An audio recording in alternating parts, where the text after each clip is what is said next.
माणसाचं जीवन जगत असताना त्याचं विचार चांगले आहे, त्याचा आचार चांगला आहे. विचार आणि आचार चांगला आहे त्याला सुरुवातीला वाईट भोगावं लागतं, बरोबर आहे.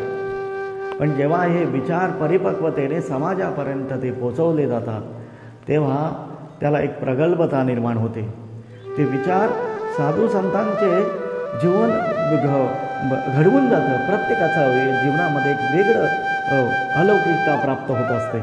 आणि म्हणून ज्ञानोबारायांना तुकोबारायांना समाजाचा त्रास झाला, पण तो त्रास सहन करत असताना सुद्धा बरं का जगाचं कल्याण करण्यासाठी त्यांनी तो त्रास सहन केला. आणि त्याचं बेनिफिट, त्याचा फायदा म्हणजे माझ्या ज्ञानोबारायांच्या समाधीवर प्रत्यक्ष परमात्म्याला यावं लागलं आणि माझ्या तुकोबारायांना घ्यायला प्रत्यक्ष भगवान परमात्मा आला.